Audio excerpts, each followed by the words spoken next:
Devant vous l'équipe du groupe 2, dont je suis le rapporteur. Nous avons reçu pour thème la capacité organisationnelle. On a commencé d'abord par faire comprendre à l'auditoire ce que nous entendons par capacité organisationnelle. On a défini.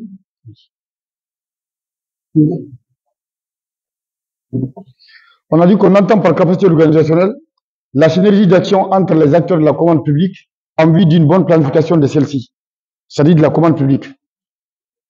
Les acteurs intervenants dans la commande publique sont l'autorité contractante, la structure de contrôle, la structure de régulation, les candidats ou soumissionnaires à la commande publique.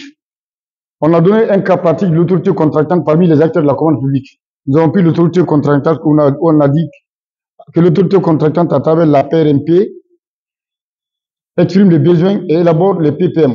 Parce qu'on a dit ici, les autorités contractantes précisent la nature et l'étendue des besoins, en conformité avec les principes de l'achat durable, économique, social et environnemental. C'est le travail de la PRMP qui a à son actif, à sa disposition, la cellule de passation de marché public. Les acteurs intervenants dans cette commande publique, on a cité ça, le cas pratique. Maintenant, il écrit les besoins dans un document appelé plan de passation de marché public. Le document est annuel. Les attentes. Madame, je ne comprends pas votre ordinateur là. Posez avec le curseur à gauche, à droite. Tout à fait à droite. Ok, je vois. Vous savez. C'est bon. Attends. Les attentes, ce qu'on attend de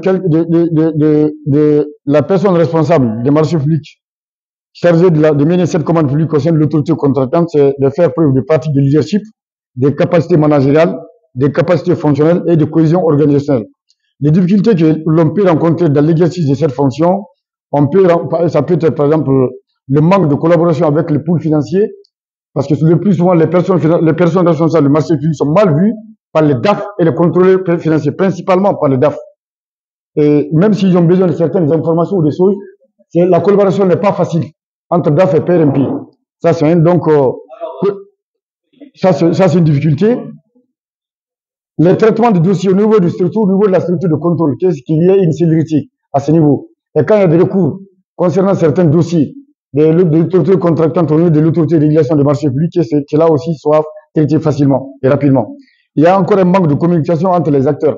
Ce qui fait que nous recommandons de mettre en place, comment on appelle ça, des réunions de concertation périodique entre les acteurs de la commande publique, au moins une ou deux fois dans l'an, que tous les acteurs de la commande publique se retrouvent autour de la table pour parler des enjeux principaux de la commande publique. Alors, là, vous parlez de l'écosystème. Voilà, nous sommes dans l'écosystème, effectivement. Vous êtes dans l'écosystème. Oui, nous sommes dans l'écosystème. Ce que nous recommandons dans ça, c'est la cohésion organisationnelle au sein de la cellule de passation. Parce que au sein de l'autorité contractante, il y a une cellule de passation qui mène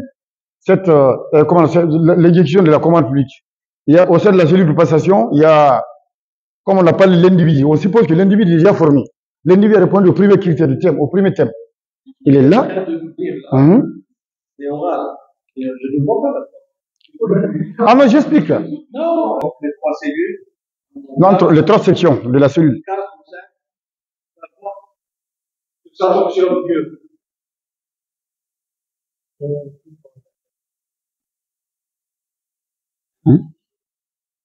Avec les structures techniques de l'autorité et de dynamisme au sein de la cellule de passation.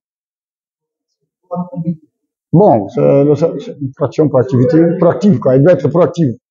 Dans le cadre de la proactivité, c'est surtout dans l'élaboration, par exemple, du plan de passation. Vous ne devez pas attendre que le ministre budget vous notifie la loi des finances avant de faire, à partir de l'avant-projet de budget, vous pouvez élaborer votre plan de passation en attendant le reste. Et dès que vous avez maintenant vous avez les seuils de passation, puisque les crédits sont inscrits dans la loi des finances, à partir du janvier-février, vous commencez directement à lancer vos DAO. Comme ça, dès qu'au fur et à mesure de régulation budgétaire, vous n'aurez qu'à engager. Voilà. Et vous